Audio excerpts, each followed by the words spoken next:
buenas tardes, bienvenidos a la redacción abierta, son las 7 de la tarde, hoy es 19 de noviembre de 2019, mañana saben ustedes que es 20 de noviembre, 20N, es la fecha, la efeméride del fallecimiento de Franco. Mañana vamos a tener un espacio especial con el historiador Pedro Fernández de Barbadillo para hablar de la figura histórica de Franco, vamos a hablar de sus luces, de sus sombras y vamos a procurar hacer un recorrido histórico desde su infancia en el Ferrol a su fallecimiento el 20 de noviembre de 1975, sin aspavientos, sin leyendas negras, pero también sin ningún tipo de escrúpulo ahora a la hora de analizar su figura.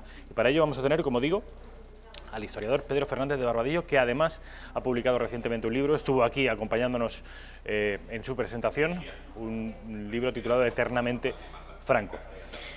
Vamos a tener un programa, como les digo, interesante porque vamos a tener a una persona de izquierdas.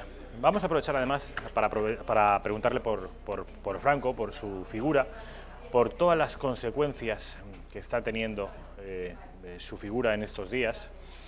Él es Santiago Trancón. Vamos a tener también a Carlos Bustos, como todos los lunes. Él es el centinela del misterio. Vamos a hablar de un asunto muy interesante, de un asunto que seguramente les va a parecer muy atractivo, como casi todos los que trata Carlos Bustos. Vamos a tener también, de hecho creo que la tenemos ya vía telefónica, a Cristina Seguí. Cristina, buenas tardes. Hola, ¿qué tal? ¿Cómo estás? ¿Qué tal? ¿Estás en Madrid o en Valencia?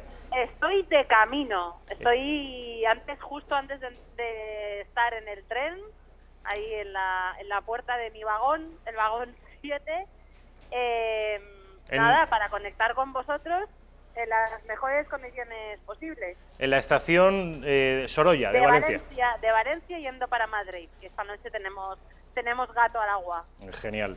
¿Cuántos los valencianos? Desde Alicante yo sé que son 2 horas y cuarto. Desde Valencia capital creo que es incluso menos, ¿no? A Madrid capital.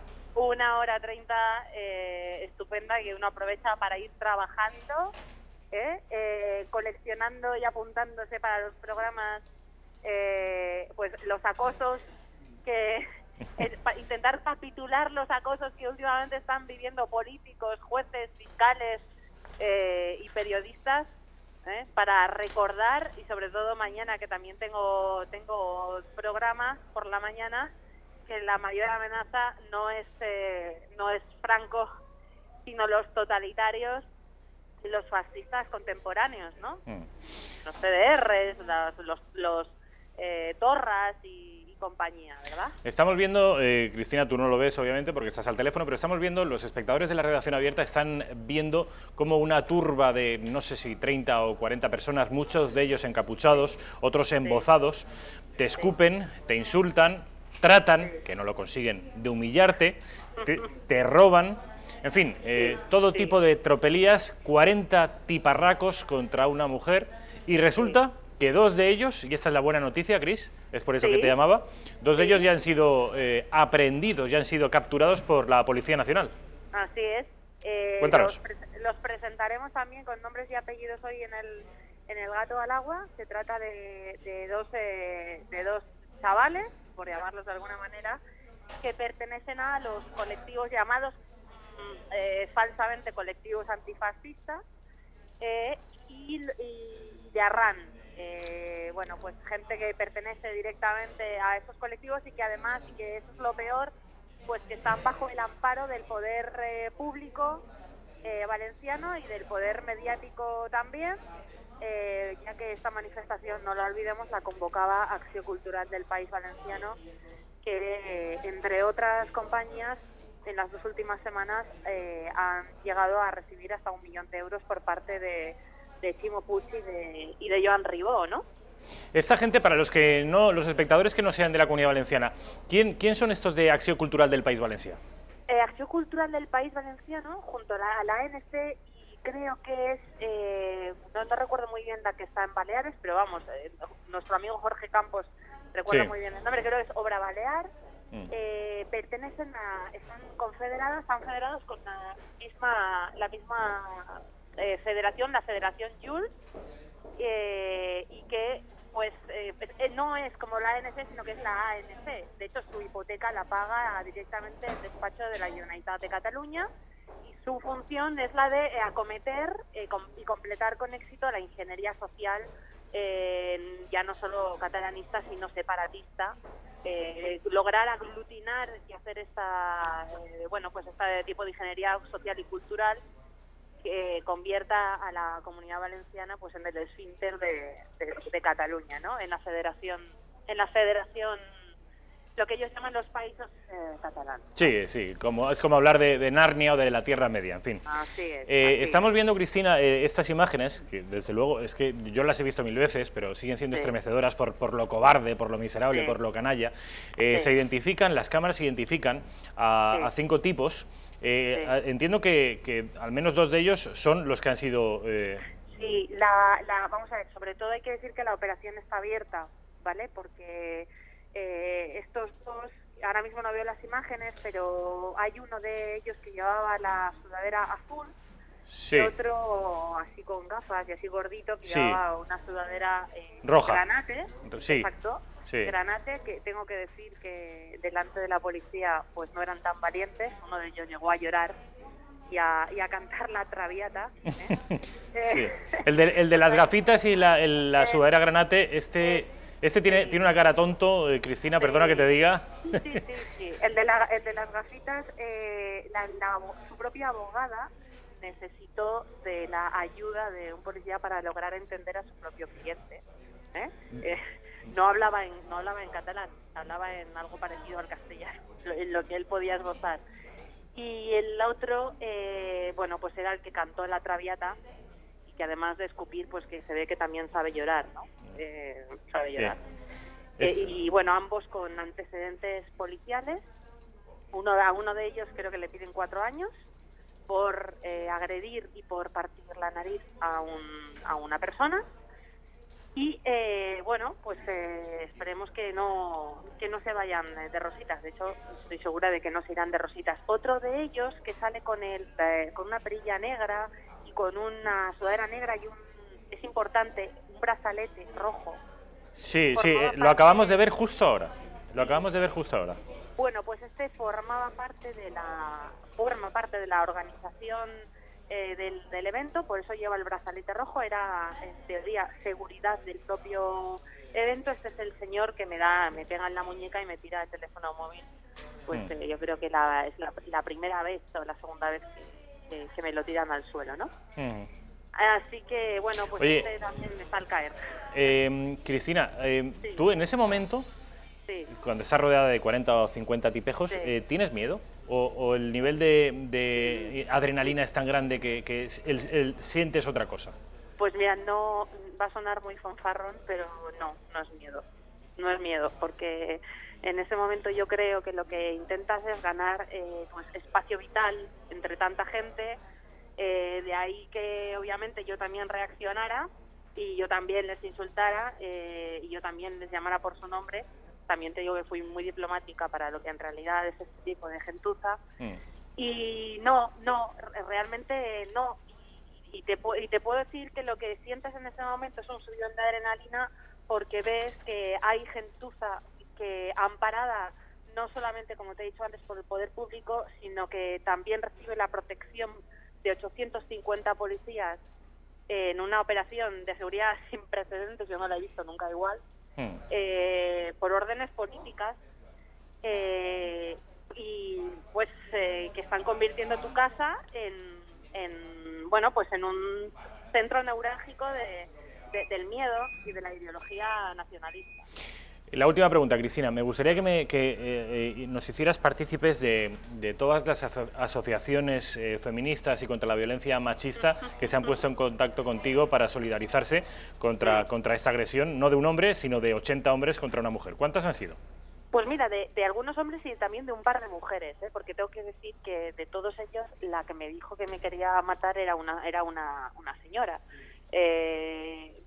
Pues ninguno, pero para ser sincera, y lo he repetido muchas veces desde el 9 de octubre, yo no necesito la ayuda de ningún colectivo, porque yo tengo algo mucho mejor, que es la acción implacable de la justicia, que es igual para todos, que nos ampara a hombres y a mujeres tanto en el Código Penal como en la Constitución española, y pues una policía pues única y modélica en todo el mundo, ¿no? Así que con eso me quedo, ¿no? Y con respecto a las instituciones, la Generalitat Valenciana, ¿ha habido algún cargo que se ha solidarizado contigo? Bueno, no solo no ha habido ningún cargo, se ha solicitado conmigo, se ha solidarizado conmigo, hablo por supuesto del PSOE y de Compromís, sino que encabezaban todos ellos diputados y secretarios generales del PSOE, en concreto el secretario general del PSPV en Castellón, encabezaban esa manifestación separatista. Tengo que recordar que el año pasado la encabezó la misma la señora Ana Botella, actual secretaria de Seguridad del gobierno de Pedro Sánchez. Ya. ¿Y algún partido político valenciano, al menos, de la oposición? Bueno, de la oposición sí me llamó Vicente Betoret, que está en el Comité Ejecutivo Nacional del PP, no así Abel Bonich, pero bueno, entiendo que ella también lo sintió mucho, ¿no? ¿Y de Ciudadanos? De Ciudadanos, que yo recuerde, ¿no? Que yo recuerde, ¿no? Ya. No. ¿De Vox? No. De Vox sí, recibí la llamada de Santiago Abascal. Sí. Genial. De Vox sí. ¿Y de esta casa? Vuestra, y sobre todo la vuestra. Eso te iba a decir. Importante. Y de esta casa, desde luego, toda la solidaridad. ¿Perdón? Y además, Miguel Ángel Ferrero del PSOE, me está diciendo Gonzalo Vans, en El Gato.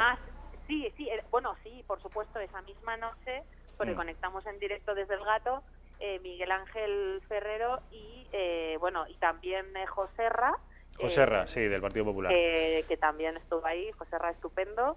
Y bueno, pero... Vamos, sí, pero Miguel Ángel Ferrero es al fin y al cabo del Partido Socialista de Madrid, que en Madrid yo creo que no sospechan, los socialistas madrileños no sospechan en lo que se ha convertido el PSPV, el Partido Socialista del País Valencià. Bueno, creo que esta gente no sabe que esto es una suerte de... son palanganeros del separatismo en la Comunidad Valenciana, y creo que no lo sospechan, y si lo sospechan, pues mucho peor para ellos. Bueno, yo creo que lo saben, yo creo que lo saben porque no solamente es el Partido Socialista de la Comunidad Valenciana, sino el Partido Socialista de Francina Armengol en Baleares, el de Doia Mendía en el País Vasco, ¿no? Al final son partidos que, como no son capaces de ganar las elecciones, ruegan al separatismo por una suerte del tripartito, pues de aquel pues protagonizado por el PSC, el ICV y Esquerra Republicana, ¿no? Al final son partidos que viven del clientelismo nacionalista porque no son capaces de ganar en las urnas tampoco, ¿no? Bueno, Cristina Seguí, vamos a verte de nuevo en esta casa a eso de las 10 menos cuarto de la noche en El Gato al Agua, y además vas a ampliar esta información, dices a dar nombres, apellidos y algunos detalles más de estos indeseables, ¿no es así? Que son muy valientes delante de ti un 9 de octubre rodeados de 80 llenas, pero parece que un poco menos valientes cuando están frente a dos policías nacionales. Menos. Lo dicho, Cris, un fuerte abrazo, buen viaje. Un fuerte abrazo, un besazo enorme. Bueno, pues ya han oído una persona valiente en lo intelectual porque desafía todos los dogmas de la corrección política, y valiente también en lo físico, una valentía física que ha demostrado Cristina Seguí en numerosas ocasiones. Esta del 9 de octubre es una de ellas. Una mujer contra 80 borregos que la insultaban, que pretendían humillarla, que la escupían, que la amenazaban de muerte, que la golpeaban y que le robaban. Esa es Cristina Seguí. Quiero hablarles de un asunto, antes de irnos a publicidad, un asunto un poco más feliz, mucho más feliz, por mejor decir, puesto que se trata de una empresa española, una empresa cárnica española, que es puntera no solo en nuestro país, sino en toda España. Hablarles de Javier Fernández. Están viendo ahí algunas imágenes del patinador que salió por la Puerta Grande en Pamplona en el espectáculo Revolution on Ice, que patrocina el Pozo Alimentación. El patinador Javier Fernández hizo vibrar a las 10.000 personas, ojo, 10.000 personas que estaban en el llamado Navarra Arena. El laureado deportista, 2 veces campeón del mundo, hizo las delicias de los asistentes en la pista con un magnífico montaje de luz y sonido. El show de patinaje irá a continuación, después de Navarra, después de Pamplona, a las ciudades de Málaga, Murcia, Las Palmas de Gran Canaria y la capital, y Madrid. Javier Fernández es embajador de la marca El Pozo Bienestar, dado que los valores de sacrificio, disciplina, compromiso, empeño, compañerismo y superación son, a juicio de El Pozo, representaciones que se ajustan fielmente a la filosofía empresarial de la compañía, de El Pozo. Revolution Ice es el mayor espectáculo de patinaje sobre hielo y música en vivo visto en nuestro país y está dirigido a un público familiar. Javier Fernández fue campeón del mundo en 2015 y 2016, medallista en los Juegos Olímpicos de Pyeongchang, 6 veces campeón de Europa y además varias veces campeón de España de las categorías juvenil y veterano. Fue uno de los primeros patinadores en incluir 3 pases de salto cuádruples en el programa libre y 2 en el programa corto. El espectáculo, dirigido por los coreógrafos Sandra Bezic y David Wilson, contó con la participación del tricampeón del mundo y oro olímpico Evgeny Plushenko, considerado el mejor patinador de todos los tiempos, y también de la pareja de campeones del mundo Anna Capellini y Luca Lanotte. La parte musical corrió a cargo de Carlos Jean, con las actuaciones en directo de Diana Navarro y Eva Ruiz. Sin más dilación, nos vamos a una pausa publicitaria. Nada, 2 minutitos de consejos publicitarios para la vuelta, como les advertía, como les anunciaba, hablar un poquito de actualidad política con Santiago Trancón. Publicidad y volvemos.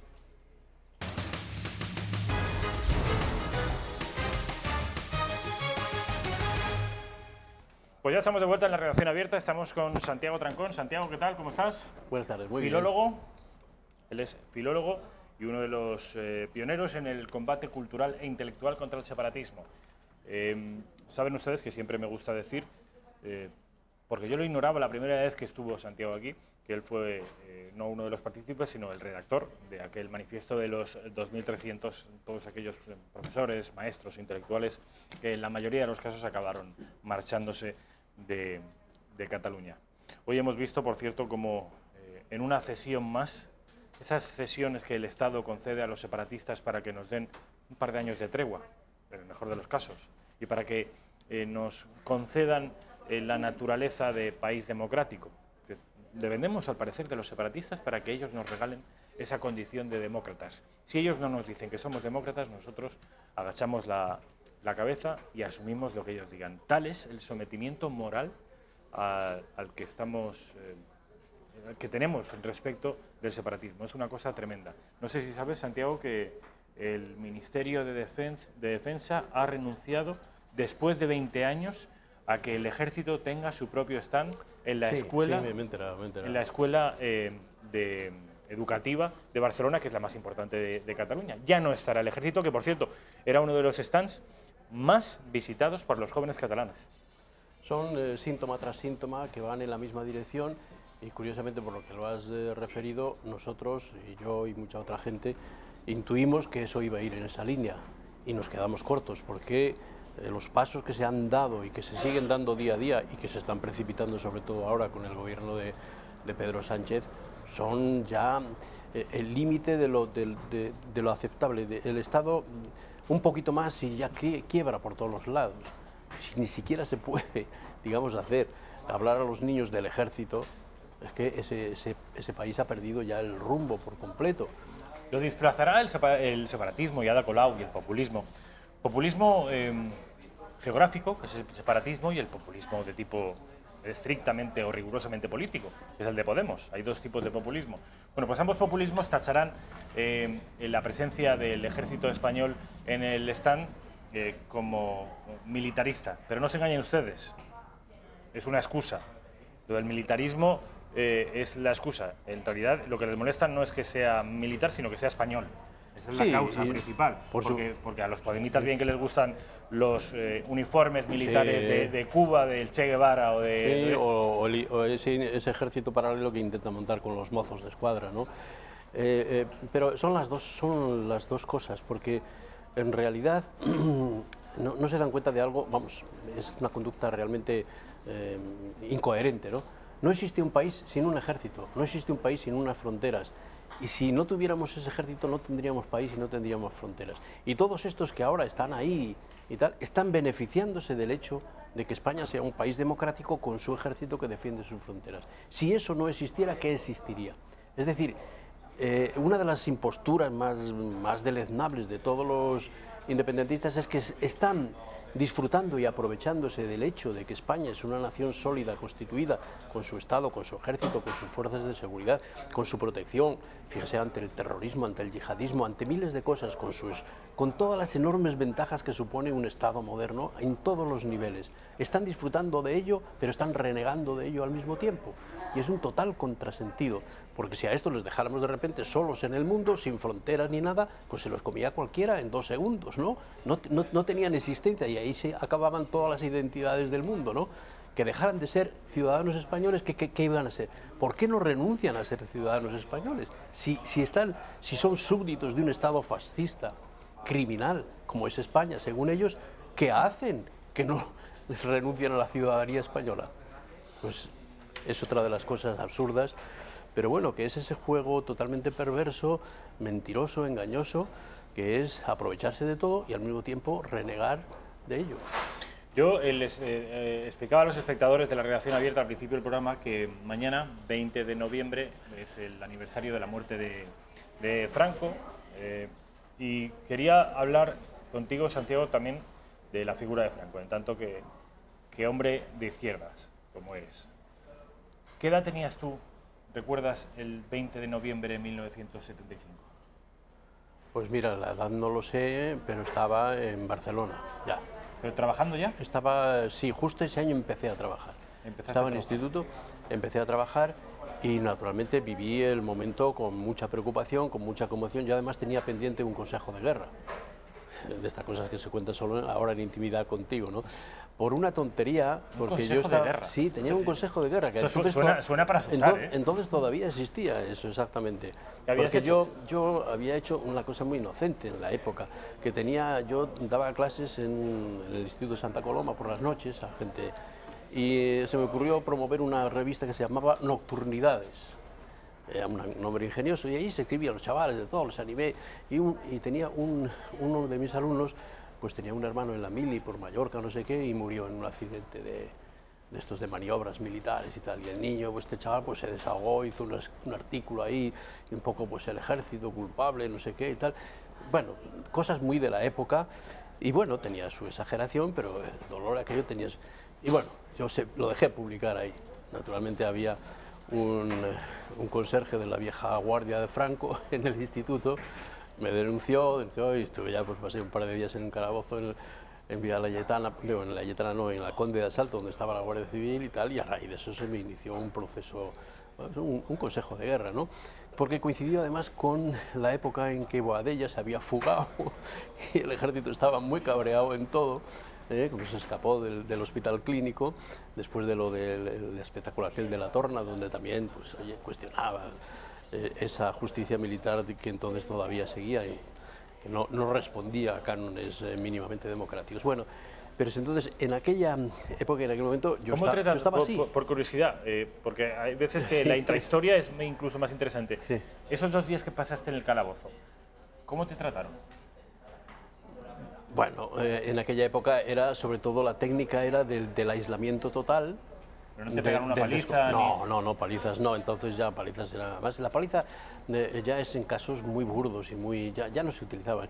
Hoy día se consigue, digamos, intimidar y disminuir las capacidades de alguien sin necesidad de darle ninguna paliza. Tú le metes en un pequeño cuchitril de cemento donde no tienes ni mantas ni tienes nada y estás rodeado de 5 o 6 homosexuales que han recogido de las Ramblas, una prostituta de no sé qué, aquello medio lleno de piojos y de no sé qué, aguántate. Y a las 2 o 3 de la mañana, cuando estás ya totalmente agotado, te suben y te hacen un interrogatorio donde está el bueno y el malo, y dices una cosa, ¿tú has firmado esto? Dice, no, yo no he sido y tal. Yo, pues, muy elemental, la defensa mía, yo era muy elemental, negarlo todo y punto, que yo no tenía nada que ver con aquello. Ciertamente yo había puesto el título. Y entonces muy no eran tontos, ¿no? Me hicieron hacer una prueba caligráfica y tal, Yo al entrar... Pero que era una revista hecha a mano. Sí, los titulares eran enciclostil, de estas cosas que se hacían antes. Es que, claro, ese mundo hoy parece un mundo de la época del diluvio, ¿no? Pero que tiene su gracia en fin, cómo vivíamos entonces el momento. Y, naturalmente, pues ahí, en fin, hicieron una prueba y, bueno, había alguna A, alguna L, que parecía indiscutiblemente que era de mi autoría, ¿no? Y a pesar de que yo me di cuenta de la jugada e intenté pues llegar a garrapatear y hacer un en fin, no, como si fuera un poco ágrafo y así no sabía ni escribir, ¿no? Bueno, pero entonces en esos momentos y tal, pues oyes una voz, hijo puta, ¿qué? Que me está engañando, no sé qué. Tú oyes una voz, por ejemplo, que te venía del fondo de no sé dónde, ¿no? Este tío, ¿cómo sabe que yo? Y otro decía, no te preocupes, ¿qué tal? El bueno, el malo, la técnica esa era normal, funcionaba y hombre, era bastante evidente, un poco burda, pero hay que reconocer que es eficaz en una situación de esa. Bueno, y cuando saliste allí... Bueno, yo estaba pendiente entonces de eso, y esto venía a propósito de... No, porque yo te he preguntado que qué hacías el 20 de noviembre de ¿qué 1975. hacía? Pues justamente al recordar eso... No, pero quiero saber antes el Consejo de Guerra, ¿cómo se dirimió? No, se dirimió al final con la amnistía, se acabó. Se acabó, pero durante aquellos 2-3 años, no sé si la amnistía es del 78 o 70, no sé cuándo fue, desapareció. Supongo yo que ha prescrito y a mí nadie me ha vuelto a reclamar nada, ni aparece, no he tenido necesidad de pedir certificados de eso, pero bueno, quiero decir que en el 75, con la muerte de Franco, el 20N que estamos recordando, el ambiente era tenso, preocupado, y los que podíamos tener alguna posibilidad de si aquello tal, pues teníamos mis dudas. Eso se recrudeció también con el golpe de Tejero. Bueno, pero eso es en el 81, pero el 20 de noviembre del 75 me cuentas que había preocupaciones, sobre todo en vuestro sector. Debería ser aquello una orgía de emoción positiva y una cosa fantástica. Hombre, sí, se había, pero es que no se sabía lo que iba a venir después. La contención era lo más racional. No se veía ningún indicio de que ¿Tú qué aquello... pensabas que podía ocurrir?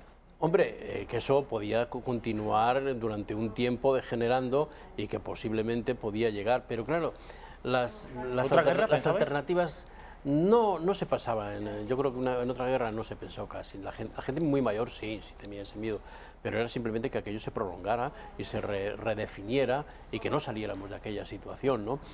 Y lo que más bien también yo recuerdo vagamente de aquella época es mi poca confianza en la oposición. Aquello que se llamó la Platajunta. Comunistas y socialistas. La plataforma y la Junta Democrática y todo aquel tinglao, aquello empezaba a rezumar lo peor de la política.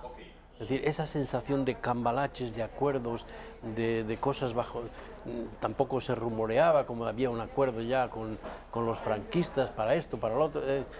Una cierta desconfianza en que las soluciones... ¿Pero tú militabas en aquel momento en algún partido? Yo no militaba en ningún partido, no. Pero estabas cerca de los partidos de izquierdas. Yo siempre estaba cerca de la izquierda, sí, más bien, pues en la universidad uno era... Más bien ácrata, hombre, fundamos un pequeño partido en la universidad, que también otra cosa de la época, que se llama Por una política revolucionaria en el frente de la enseñanza. Yo creo que no ha habido nunca un partido que tenga una denominación tan larga, ¿no? Por una política. Estábamos muy influidos por el telquelismo francés y las influencias del maoísmo.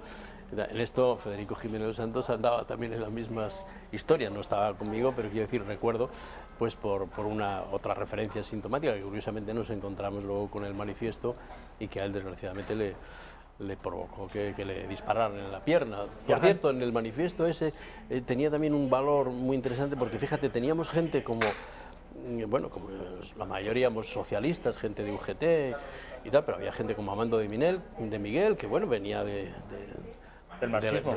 No, Amando de Miguel venía del régimen, venía de un, ¿cómo se llamaba esta? La FUE, una federación, digamos, casi de falange de la universidad, ¿verdad?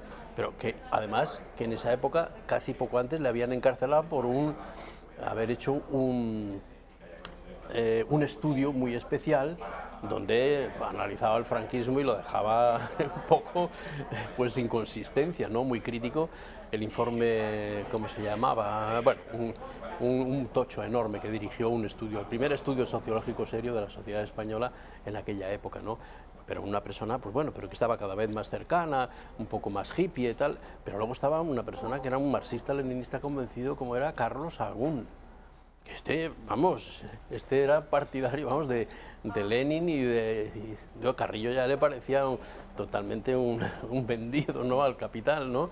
Y eso lo firmó con mucha consciencia, porque decía, estos catalanes lo que pretenden, vamos a ver, la idea de España, ¿qué día nace? Entonces estaba muy arraigada. ¿En qué año nace el Manifiesto de los 2300? ¿Cuándo se hace? En el 81.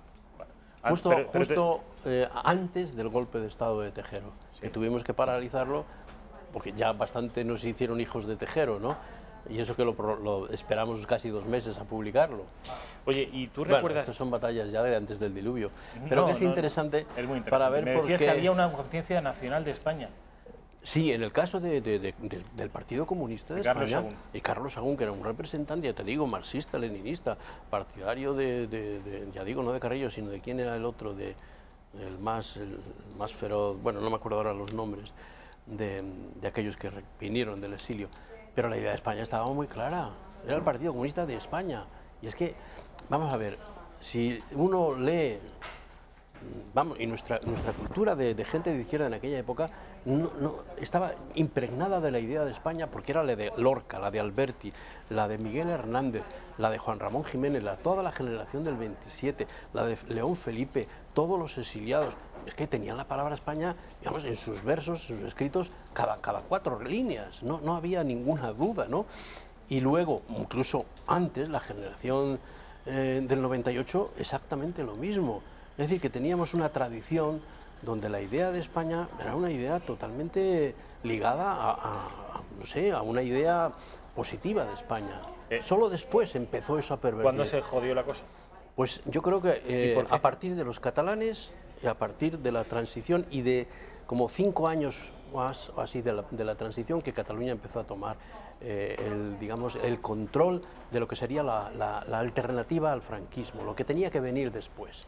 Y ahí hasta Ridruejo, fíjate, se incorporó en esa manifestación. Y es que, claro, Ridruejo era partidario ya casi de la nación de naciones, antes de tiempo. Y venía del falangismo, ¿eh? Exactamente, venía todo. Quiere decir que ya ahí se introdujo todo un discurso totalmente disgregador, que fueron habilísimos, hay que reconocerlo, en ir minando, y lo ampararon con esa idea de la España de los pueblos. Siempre han tenido los catalanes digamos, algún marco mental muy poderoso que encubría todo, pero no decía nada. Es decir, la España de los pueblos, que se ha convertido en la independencia de Cataluña, y si es posible que todos estos pueblos se disgreguen y tal, pues la independencia de Cataluña está mucho más asegurada. ¿Le interesan los pueblos? ¿Qué va a interesarle a los pueblos? Oye, para nada. Santiago, tú antes del 20 de noviembre del 75, luego ya no tenía sentido, aunque estamos viendo que quizás sí lo tenga, a juzgar por algunas actitudes políticas de hoy. Pero tú antes del 20 de noviembre del 75, ¿tú eras consciente? ¿Tú odiabas a Franco? Vamos a ver, es que, ¿cómo decirte? Yo voy a, ya que estamos en plan muy confesional, muy personal. Mi padre era guardia civil. Guardia civil. Esto tendría el honor de que estoy con Barrio Nuevo, que también es guardia civil, y con Alejandro Banderas. Guardia civil represaliado internamente por el franquismo, que no pudo hacer carrera política ni militar. ¿Por rojo? No, ¿qué va a ser por rojo? Por ser una persona honesta, por ser una persona que no entraba en determinados cambalaches, como era el tema del extraperlo. Denunció a un capitán que llevaba un camión de extraperlo cuando le tocó pasar a hacer un control y cosas... Pero eso sería, o sea, eso es en los 50. Claro, poco después de la guerra, o sea, quiere decir que no... 40-50. Claro. Entonces, ¿qué quiere decir?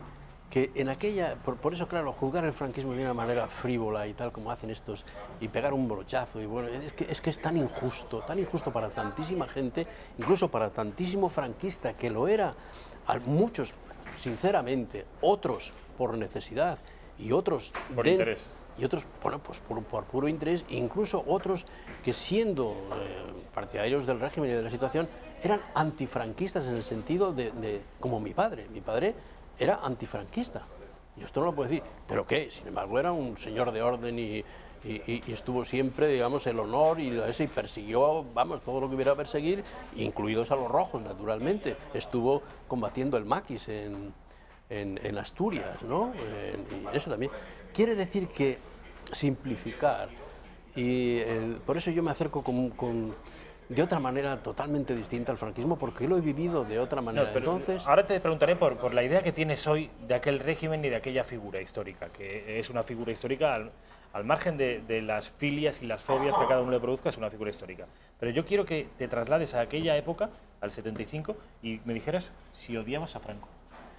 pues yo creo que no odiaba a Franco. Es que el sentimiento de odio a Franco es como decir... Hay que combatir el régimen, hay que sacar a ese hijo puta, hay que... No, yo nunca he llegado a eso.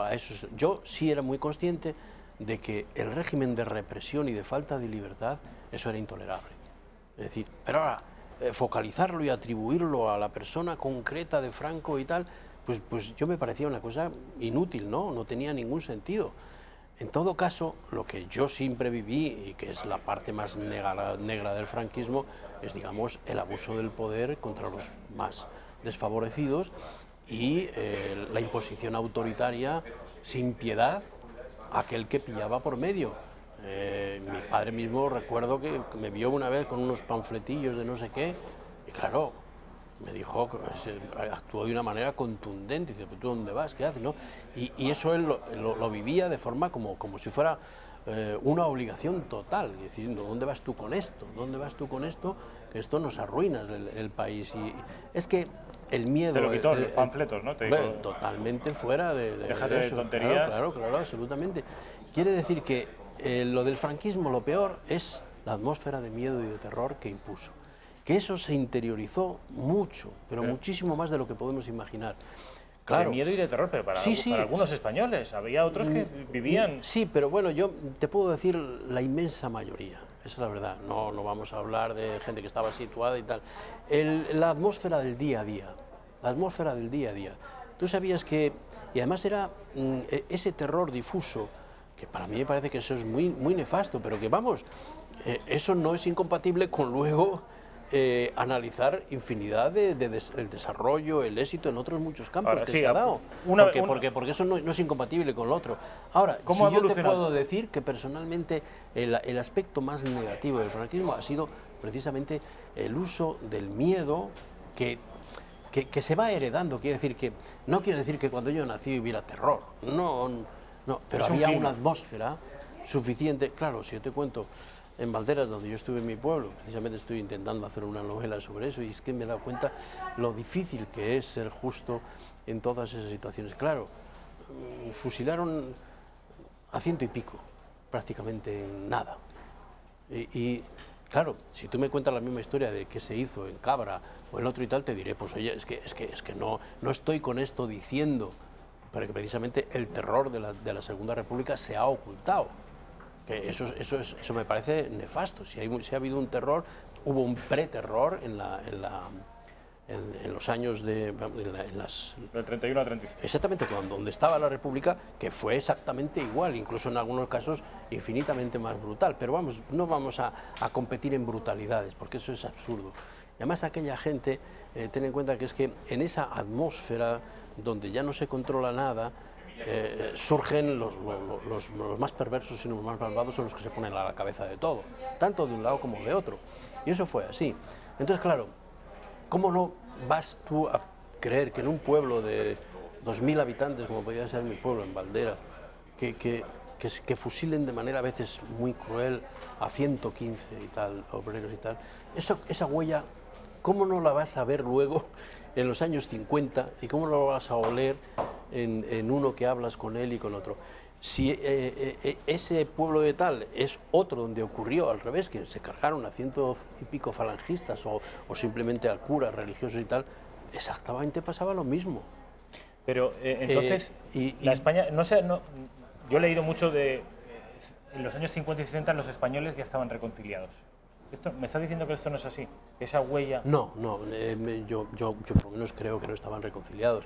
Había un cierto deseo de no remover las cosas que ha durado hasta hoy. Incluso la gente mayor hoy dice, no volvamos a las andadas, ya aquello estuvo muy mal y se acabó. Y mucha gente en los pueblos se reconciliaron, en el pueblo mismo, esto que te digo, que puede ser un microcosmos de lo que sea, las familias incluso se casaban entre ellos. Uno había matado al padre del otro y el hijo de ese se casaba con el otro, se casaron y ¿Pero continuaron. me estás poniendo un ejemplo o es de No, verdad? ocurrió, sí, yo ¿Tu pueblo? tengo conocido gente, No me digas. sí. Quiere decir que Qué historias, el deseo de acabar con eso es el sentimiento más noble y más natural de la mayoría del pueblo humano, del pueblo español. Y eso está ahí. Lo que pasa que como estructura política y social, el miedo estaba ahí, estaba presente, y eso no hay que negarlo, ¿no?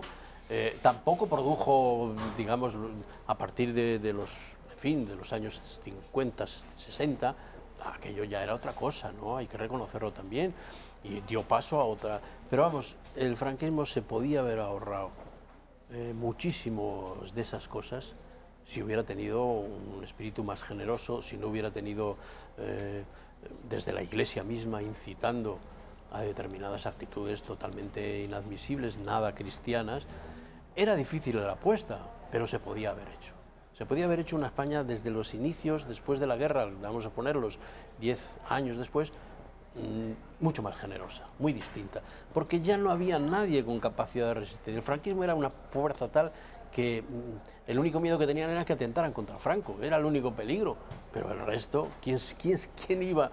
Hombre, Comisiones Obreras tardó tanto, ¿y para qué? Para hacer 4 huelgas por ahí.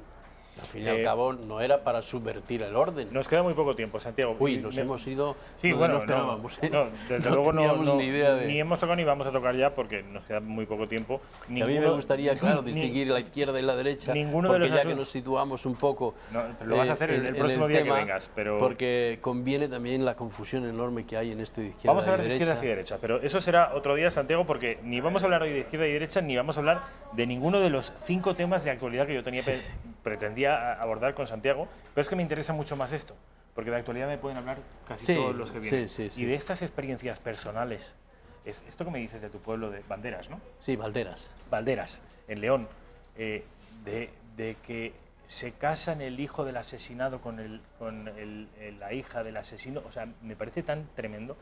Me quedan 4 minutos y me gustaría que me dijeras algo positivo que con el tiempo hayas visto, veas, de aquel régimen. Hombre, yo me limito a ese aspecto claramente negativo, ¿no? Sí, ya, has abundado en él. Todo lo demás, pues, hombre, positivo. Vamos a ver, decirte cosas, ya siguiendo en el plan confidencial. Yo hice mi carrera gracias a una beca salario. ¿Alguien no sabe qué es eso de la beca salario? Sí, en la época de Franco se establecieron becas salario para los estudiantes universitarios.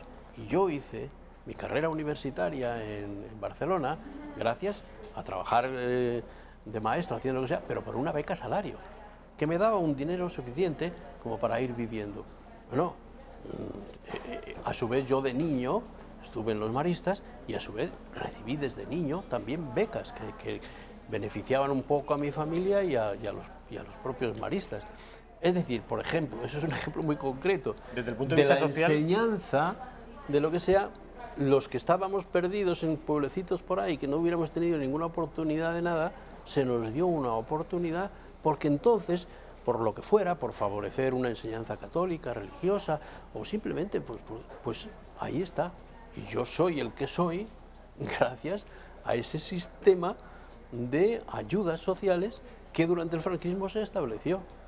¿Por qué voy a negarlo? ¿Por qué voy a negar esa realidad? Y como eso, supongo que habrá muchos obreros que dirán, esto es así, esto es así. Luego habrá otros que dirán, también puedo decirte, pues un maestro que le arruinaron la carrera porque descubren que su padre había sido rojo y siendo alférez provisional le degradan allí en el momento porque, visto su expediente, pues, también ocurría eso. Quiere decir, cada uno puede ir contando, pero lo que no se puede hacer es en un régimen tan complicado, donde hubo tantas cosas y tal, de repente pegar un brochazo y tal. Es imposible, es imposible. Lo único que uno puede hacer es tener la idea de que ni fue tan horroroso aquello, ni fue tampoco un cuento de hadas, ¿no? Y como la vida, muy duro, pero al mismo tiempo con muchas posibilidades de poder hacer algo, ¿no?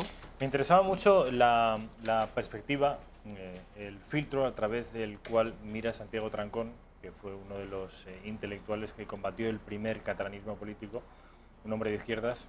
Me interesaba, digo, que ustedes conocieran esa imagen y esas vivencias de Santiago en aquella España, en las postrimerías del franquismo, puesto que mañana, 20 de noviembre de 2018, se celebra la efeméride del fallecimiento del dictador. El próximo día, que te aseguro que hablaremos de izquierda y derecha. Esos conceptos sí, que yo creo que son bastante líquidos. Cosas. Son líquidos. Sí, porque la gente tiene mucha confusión y sí. En este momento creo que es imprescindible el que no confundir, ¿no? El próximo día hablaremos de en qué consiste cada uno de los aspectos que saben ustedes. El origen, corrígeme Santiago si me equivoco, tiene que ver en la Revolución Francesa. Sí, los que estaban a un lado y los que estaban a otro, ¿no? Ese es el origen físico de geolocalización a un lado u otro, sí. Pero vamos, luego saben ustedes que las aristas son infinitas. Publicidad y estamos, Santiago, lo mismo. Gracias lo dicho. por este espacio abierto donde podemos acabar hablando de cosas interesantes sin necesidad de estar en el guión. Exactamente, yo creo que ha sido súper interesante. Me alegra que sea sepas así. que el otro día un liberal, Roberto Hernández Granda, del Club de los Viernes, me dijo que interesante lo que... Un liberal, ya te digo. Sí, sí. Ahí cuando hablemos de izquierda y derecha tendremos que hablar de los liberales. Claro, ¿a esto es donde los metemos? Bueno, pues vamos a ver, porque hoy parece que necesariamente en la derecha, sí. Pero ojo. Bueno, que me dijo Roberto Hernández Granda que habías estado fenomenal y que le había encantado tu exposición al respecto del bable o los bables. Pues sí, entre otras cosas. Publicidad. Aclaramos las cosas lo mejor que podamos. A la vuelta, el Centinela del Misterio. Gracias. Oliver y Alcázar unen la experiencia de más de 30 años con la innovación, siendo pioneros en implantología extrema sin injertos de hueso en pacientes, con tratamiento de anticoagulantes con los implantes basales y compresivos, sin uso de bisturí ni puntos y prótesis definitiva terminada en menos de 3 semanas. Oliver y Alcázar, siempre innovadores, traen a España los implantes corticales de carga inmediata para casos muy extremos de pérdida ósea sin necesidad de injertos. Oliver y Alcázar adaptan los implantes a su hueso y le devuelven la sonrisa en el mínimo tiempo con la máxima experiencia y alta calidad asistencial. Tanto si su caso es sencillo o complicado, tienen la solución. Confíe en Oliver y Alcázar y volverá a sonreír.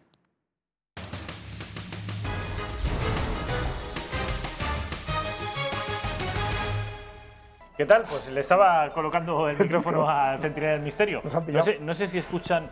Sí, perfectamente. Están escuchando esta música de Mike Oldfield, Tubular Bells. Esta música... La banda sonora original de la película El Exorcista, luego se la conoce obviamente por esa película, pero por muchas otras cosas más. En el mundo entero se la conoce por 2 razones, por ser la banda sonora del Exorcista y por ser la banda sonora del Centinela del Misterio. Carlos Bustos, ¿qué tal? ¿Cómo estás? Muy bien, fenomenal. ¿Y tú qué tal? Pues ya ven ustedes, Carlos Bustos viene con una camisa discreta. Hoy toca la camisa. La semana pasada enjuto, hoy discreto. Una camisa discreta, estoy diciendo, no creo que tenga nada de malo. Pero sí sé que te gusta. Hombre, bueno, y las zapatillas también muy bonitas.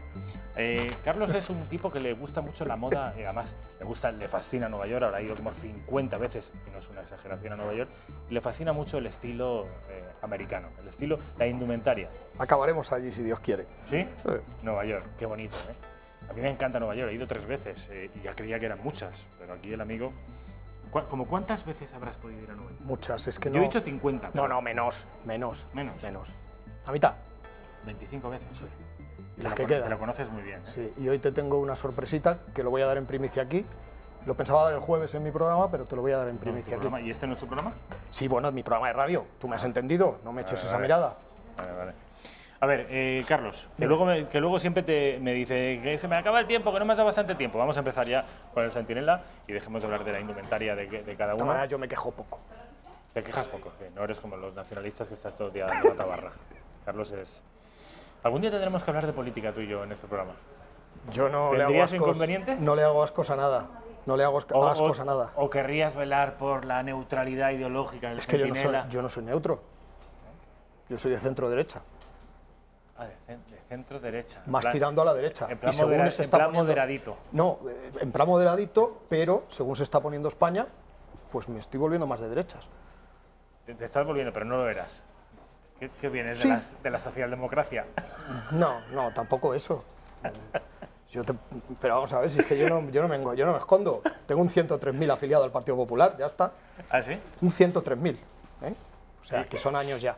¿Te gusta? Y no me da miedo decirlo. ¿Te gusta Si es que, Pablo Casado? oye, si a mí me tienen que respetar, igual que yo respeto a la izquierda, respeto al centro, a lo que no respeto es a los ultras y a lo que están haciendo saltándose la legalidad. Ya está, todo con la legalidad por delante vale. Todo vale, incluso es respetable la gente que sus ideas son independentistas, las respeto. Si no te sientes español, perfecto, me parece muy bien, pero bajo la legalidad, siempre bajo la legalidad, y ya está. Y aquí tenemos una Constitución que es sagrada y que está por encima de todo. Y todo lo demás es una falta de respeto hacia el otro 85%, 90% de los españoles. Esa es mi opinión. La última pregunta respecto de la política. ¿Crees que el Partido Popular ha salido ganando con el cambio de Rajoy a Casado? Sin lugar a duda. Y creo que Rajoy es un hombre honesto y es una buena persona, pero creo que no daba pie con bola últimamente.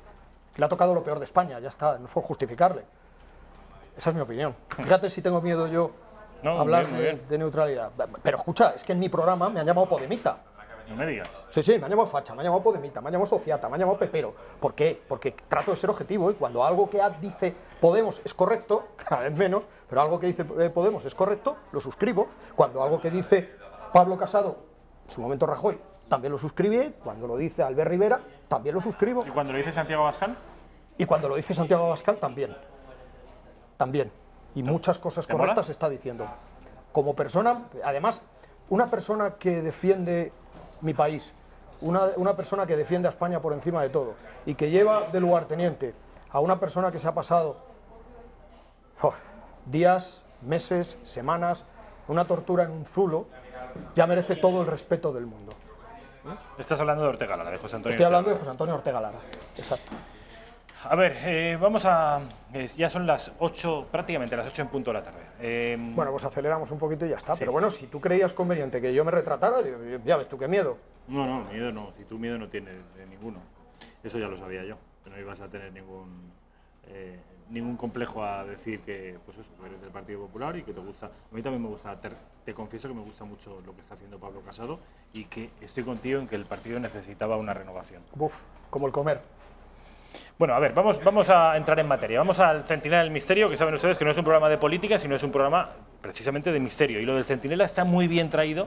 Centinela es Carlos Bustos y en realidad todo su equipo, del que me gustaría sentirme parte.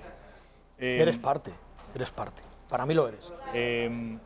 Carlos, en tanto que Centinela, él discrimina las noticias que a su juicio pueden tener algo de verosimilitud y las que no. Y no le duelen prendas en derribar algo que a la gente le entusiasma, pero que él piensa que es una mentira. Esto es muy bonito, muy interesante, puede darme mucha audiencia, pero es mentira. Él es escéptico en realidad. Y parece paradójico, tratándose de un programa de misterio, pero él es escéptico. No es de los que dice, yo me lo creo todo, no. A priori, Carlos, tú no te crees nada. A priori. No tengo ningún motivo para creerme nada. Tengo que respetar.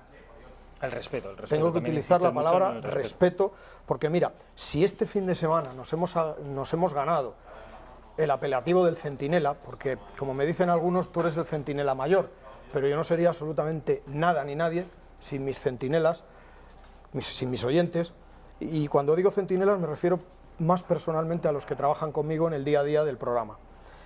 Hoy, Carlos Cuadrado, Garbi, Mercedes Valdeón, José Luis Hernández Garbi, Quique Capa, Jesús López, me voy a dejar Noemí Rodríguez, me voy a dejar unos cuantos, si no quisiera, ¿vale? Y los que empezaron conmigo en su momento también. Entonces, yo te voy a ser muy sincero, este fin de semana hemos hecho de Centinela, no por primera vez, sino por una vez lo hemos elevado a la enésima potencia la palabra Centinela. ¿Por qué? Pues porque nos hemos encontrado con un supuesto fenómeno paranormal, donde lo que hay en el Centinela y sobra en el Centinela son buenas personas. Y cuando durante semanas en el WhatsApp de la productora del Centinela del Misterio, incluso en el correo electrónico, te están pidiendo ayuda, te están suplicando prácticamente que por favor al menos intentes darles una solución. ¿Pero a qué? Pues a una familia en Guadalajara que lo está pasando terriblemente mal, con unos supuestos fenómenos paranormales. Pues bueno, tal vez, entre comillas, abusando de nuestra bondad, porque tontos tenemos justo, y probablemente en este programa nadie, absolutamente nadie, ni los técnicos de sonido, ni la gente que está como Juan Miguel Marsella al pie del cañón, pasando frío, para tratar de grabar una psicofonía o un fenómeno paranormal que casi nunca lo consigue el hombre, porque es honrado y porque no truca las cámaras y no truca las grabadoras como hacen otros, porque este mundo del misterio cada día está más emponzoñado como la política, ¿vale? Entonces, este tipo de gente lo que hace es que, sin ser tontos, somos humanos. Entonces, ¿qué trabajo nos cuesta? ¿Qué perdemos? Un fin de semana, horas de trabajo, gasolina, tiempo, dinero, en el fondo también, ¿no? A mí lo que más me cuesta es el tiempo, porque cada vez tengo menos, ¿vale? Y resulta que... El dinero te cuesta menos, pero tienes más. Bueno, ¿y dónde lo tengo? ¿Y dónde lo tengo? Porque es que eres ya el segundo que me lo dice hoy. ¿Sí? Sí. Bueno, a lo que voy. Y vamos, y nos presentamos allí. Y... Guadalajara. ¿Pero capital? Están desesperados, sí. Guadalajara capital, no ningún pueblo de Guadalajara. Nos hablan de que han grabado psicofonías, nos hablan de que han grabado... que han hecho fotos, nos las mandan y sinceramente, Rafa, nadie de mi equipo vemos nada, ¿vale? Pero sí esa cierta, no sé, es que no sé cómo explicarme, esa cierta sensibilidad ante una familia que lo está pasando mal, con 2 hijos y tal, pues decidimos presentarnos allí y decidimos que vamos a ir, por lo menos a dar fe de lo que está pasando o de lo que no está pasando, ¿vale? Nos hablan de llantos de niños pequeños, pero curiosamente en muchas horas de grabación no aparece ninguno. Nos hablan de que les cortan la luz y con ello, al cortarles la luz, pues la nevera se les va a hacer puñetas y toda la comida, y lo están pasando mal, en el sentido económico también, están teniendo muchas dificultades económicas. Nos hablan de que les tiran colillas y que más de una vez les han estado a punto de provocar un incendio. Y sobre todo nos hablan de que están pasando una mala racha y una mala suerte a nivel económico, a nivel personal, en todos los sentidos. Bueno, entonces, aún con la documentación que nos mandan, grabaciones, supuestas psicofonías, supuestos vídeos que dicen que son orbes y yo lo que veo es polvo con el flash del teléfono móvil, por ejemplo, es lo que yo veo. Y por eso me llevo a Noemí Rodríguez, por eso me llevo a Juan Miguel Marsella, que saben muchísimo más de esto y sobre todo a lo mejor están menos sugestionados, pero por el otro lado. Ellos son más crédulos, yo soy más escéptico, como bien has dicho tú.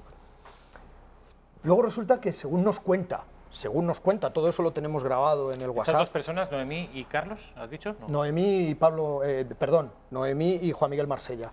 ¿Ellos que son? ¿Técnicos? ¿Conocen bien?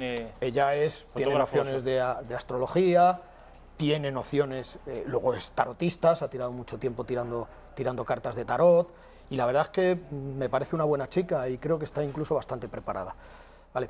Con los errores que cometemos todo el mundo, yo el primero como cabeza visible, ¿vale? Entonces, nos cuentan, y insisto, está todo grabado en WhatsApp, está todo grabado en correos, está todo grabado en archivos de voz, nos hablan de que el padre de familia es un exjugador del Villarreal y del Getafe. Bien. Si las mentiras y las verdades tienen las patas muy cortas, lo vamos a saber. Yo aquí lo comento para que España lo sepa. Si luego España tiene que oír que ni de jugador del Villarreal, ni fenómenos paranormales ni nada, lo van a oír también. No me cabe la menor duda. ¿Vale? Y no sé qué decirte, son vídeos que han realizado ellos, pero insisto, sí nos centramos, sí nos centramos y decidimos ir, fíjate. Decidimos ir por el aspecto humano. Tenías que leer esos WhatsApp de esta mujer, que no vamos a dar el nombre, es en Guadalajara. Mira, este es el barrio, aquí tienes las fotos. Que te tocaba la patata, vaya. Sí, si te soy sincero, sí. Y a mi gente también. Porque a todos nos gusta estar Este es el barrio, ¿no? En el que se supone... Sí, bueno, se ha corrado por ahí alguna foto del Hotel Chelsea, que es una de las primicias que te quiero dar al final del programa. Pero sí, este es el barrio, hay un centro comercial enfrente, yo creo que mucha gente lo va a reconocer. Es Guadalajara Centro. ¿Vale? A una horita de Madrid, ¿no? Sí, aproximadamente a 1 hora de Madrid. Y llegamos allá al piso, montamos el estudio. Ahora verás las fotos internas de... Porque somos profesionales, carajo. ¿Vale? Porque somos profesionales. Joder, menudo Ahí tienes estudio montasteis. un estudio de grabación, una mesa de mezclas de las mejores portátiles que hay en el mercado, una mesa, como puedes observar, con sus micrófonos, sensores, por supuesto, estación láser para medir temperaturas, bajadas bruscas de temperatura, que como bien sabes, es la antesala de que pueda haber algún espíritu. Bueno, sensores de movimiento, grabadoras de sonido de alta tecnología. Ahí tenemos a mis dos técnicos, a Manu y a David Castillo, que la verdad es que aparte ya de quererlos como familia, es que son muy buenos. Y es que nunca ponen una pega a nada. Y es que les pides el oro y te dan el oro, la plata, la mirra y el incienso, y te montan un Belén, si es necesario, como hicieron este fin de semana, ¿vale? Entonces yo pido, no sé si es correcto o no, probablemente para algunos muy entendidos en el tema del misterio, a lo mejor sería mezclar churras con merinas, pero yo, antes de que empiece el programa, yo pido que a esa familia se le haga un tarot, se la tiren las cartas, ¿vale? Lo hace Noemí, que es la persona que está sentada conmigo, en este caso a mi izquierda, ¿vale? Y ocurre una cosa curiosa. Noemí vive por la zona de la Plaza Elíptica y empieza a tirar las cartas a eso de las 17 horas 14 minutos. Según los dueños de la casa, justo a esa hora, a Noemí se le va la luz. En ese momento que Noemí empieza a hacer el tarot a los miembros de esa familia, se va la luz en casa de Noemí, por la zona de la Plaza Elíptica. No, yo no estaba, no, ni voy a estar. Ni en un exorcismo, ni en una ouija, ya no más. Ni en un exorcismo, ni en una ouija, ni me va a tirar nadie el tarot, por lo menos siendo yo consciente. Bien, a lo que voy es que se le va la luz a Noemí.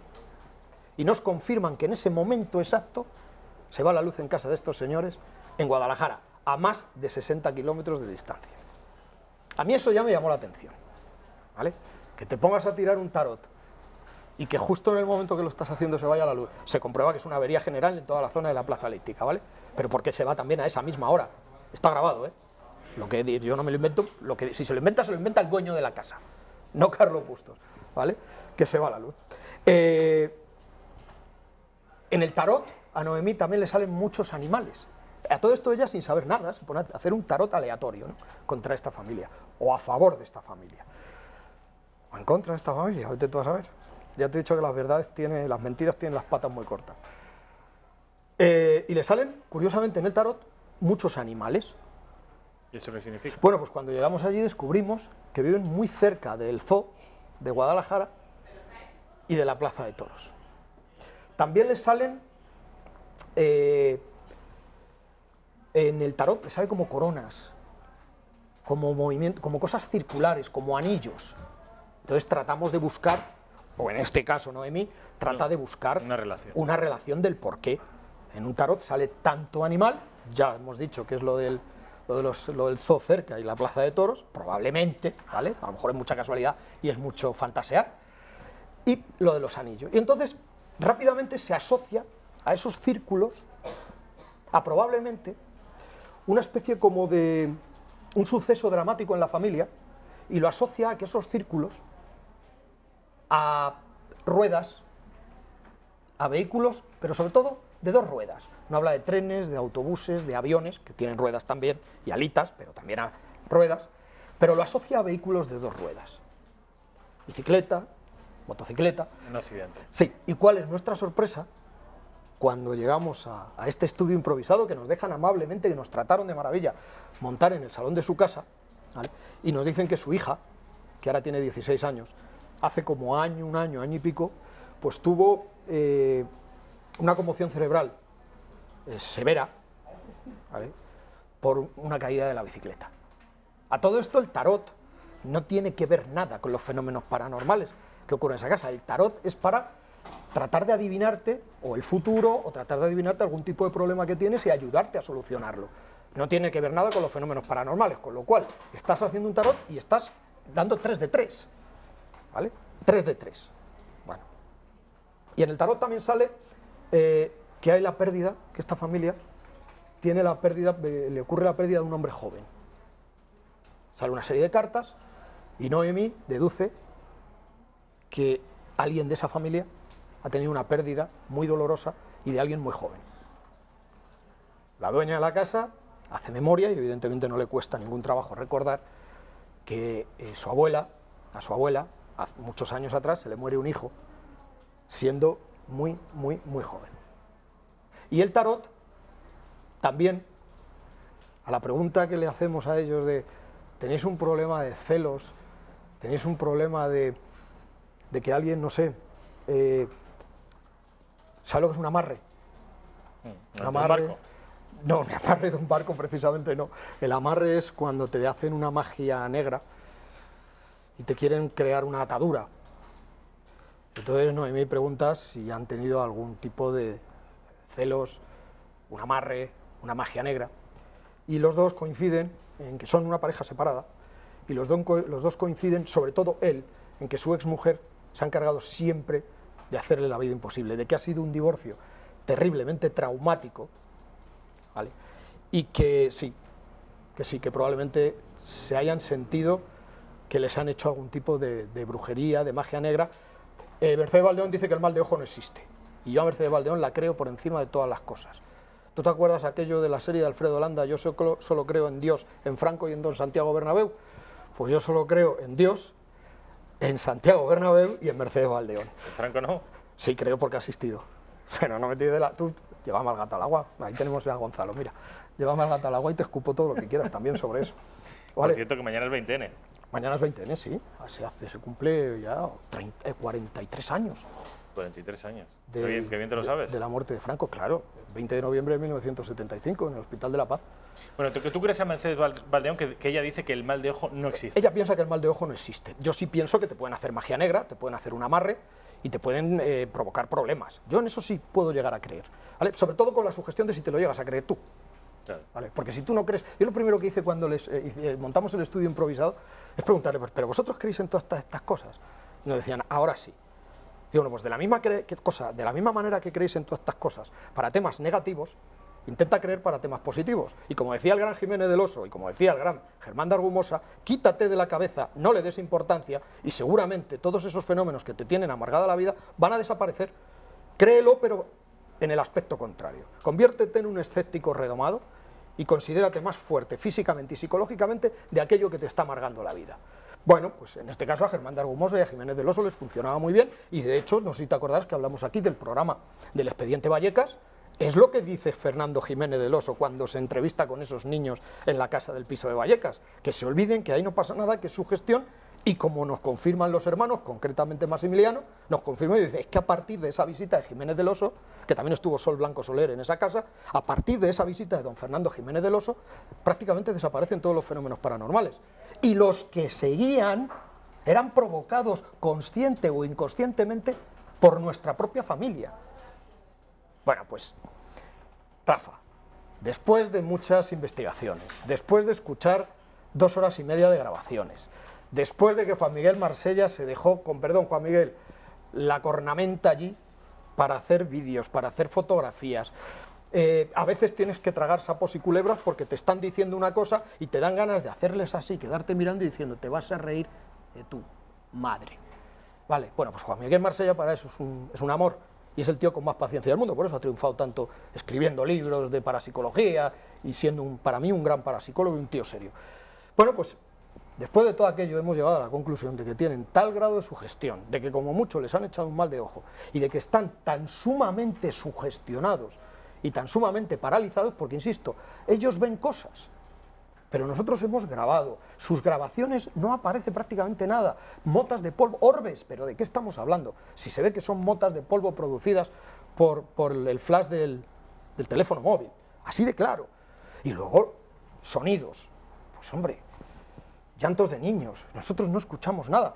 También te digo una cosa, hemos, digamos, analizado el 50% de las fotografías y de los vídeos, queda otro 50%, Rafa.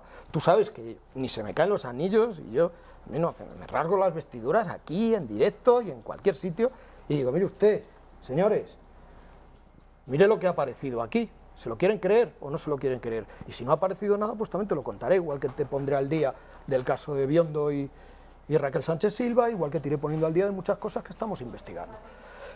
Conclusiones. Conclusión. En principio no vemos, Rafa, sinceramente, no vemos fenómenos paranormales, no vemos caso de fenómenos paranormales, sí vemos un caso de terrible sugestión. Dándoles el beneficio de la duda, yo me arriesgo a que han sido atacados por una magia negra, que la capacidad, cuando una persona está en horas bajas, problemas económicos, problemas de salud, problemas laborales, evidentemente las defensas psíquicas y físicas bajan. Y como no te agarres bien, se lo trasladas, eso es más contagioso que una gripe. La depresión es más contagiosa que una gripe, sobre todo si todas las noches duermes con alguien, a quien se lo terminas contagiando, y si ese alguien es más débil que tú, caes. Y evidentemente es lo que ha ocurrido. Estoy prácticamente convencido. Si mañana me tengo que sentar aquí, ponerme delante de las cámaras de Intereconomía y pedir disculpas, te doy mi palabra de honor que lo voy a hacer. Pero mi conclusión es que hay, mi conclusión, la de Marsella, la de Noemí... Todos coincidís. Solo hay una cosa que me encantó, fíjate, y es que Noemí hizo un tarot muy bueno. Tiró un tarot muy bueno porque, joder, coincidir en esas cosas y acertar esas cosas sin saber nada, yo creo que... Oye, ¿y a la familia a los alcarreños se lo dijisteis? A los alcarreños, sí, uno por uno. No, me refiero a la familia de alcarreños, a la familia de a esa familia. Estos señores se van a vivir a Guadalajara porque han tenido una serie de problemas, cada uno en su divorcio. Son una pareja separada, ella tiene un ex, él tiene una ex, él tiene un hijo de su ex y ella tiene una hija de su ex. Y han tenido muchos problemas, no ha sido precisamente una separación amistosa, ¿vale? Y por ahí también creo que van los tiros. Entonces, pues bueno, nosotros nos hemos preocupado de saber, porque por ejemplo, no sé si te acordarás, en el caso de Alcalá de Henares, que estuvimos en Torrejón de Ardoz, entre Torrejón de Ardoz y Alcalá de Henares, viendo otro tema de esto, era totalmente diferente. Fue totalmente diferente lo que ocurría allí, ¿vale? Porque ahí es cierto que en donde estaba esa casa, antes ha habido muchos muertos de la guerra civil, justo en el piso de debajo se hizo magia negra y se hicieron rituales satánicos, entonces sí es probable que quede una impregnación y que esta chica que también, que la llamamos María, pero no se llamaba María, que también con muchos problemas laborales, incluso económicos, ¿vale?, pues que también en horas bajas también se sugestionara. Pero ahí sí sería yo capaz de decir que algún problemilla sí podía haber, tampoco sin pillarme los dedos. Pero esto, no es el caso lo de ayer y lo de este fin de semana queda descartado, Rafa. Vamos a irnos a publicidad y a la vuelta me cuentas otras cosas que sé que me traes hoy, al margen de este caso, de la familia de... Te va a encantar. A la vuelta de publi.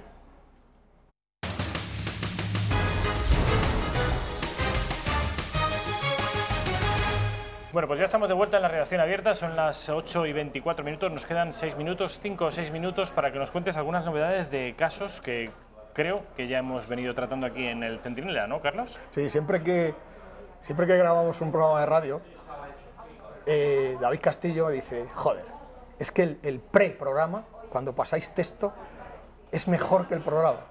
Pues tú y yo tenemos descansos y momentos de publicidad que son mejores que el No le digas eso a los espectadores porque van a decir, coño, nos estamos perdiendo lo más interesante. Ah, bueno, algún día. ¿Tú crees que si supieran lo que hablamos, tendrían mejor concepto de nosotros o peor? Mejor concepto de nosotros. Porque la tele te hace ser un poco también políticamente correcto. Cada día somos más valientes, pero también tenemos que ser un poquito políticamente correctos. O sea, ya están deduciendo ustedes que decimos barbaridades durante la publicidad. A veces. Bien, bueno, afortunadamente, querido Rafa y queridos televidentes... Novedades de temas que tú ya has tratado, El Carlos. caso de Pioz. Afortunadamente, después de que un jurado le declarara culpable, finalmente una jueza le ha condenado a la famosa PPR, prisión permanente revisable. Y ojalá ni se la revisen y se pudra por esos tíos, tía y tío, pero sobre todo por esos niños de 1 y 4 años, que los descuartizó a sangre fría. Y además que decía en el WhatsApp a su amigo, es que ni siquiera corren, es que me miran. se hizo un selfie con ellos, muertos. PPR, bien aplicada, yo he escuchado barbaridades. Y no sé si me parece poco. Yo he escuchado barbaridades, es que encima en una prisión española que les damos de comer con nuestros impuestos y que las prisiones españolas últimamente se asemejan a un hotel de 3 estrellas en comparación con una prisión brasileña. Bueno, no entremos ahí porque tendremos un programa entero otra vez. Bueno, sí, tú espérate a ver en la cárcel a este tipo cómo lo tratan, ¿eh? Que ya sabes cómo son las cárceles.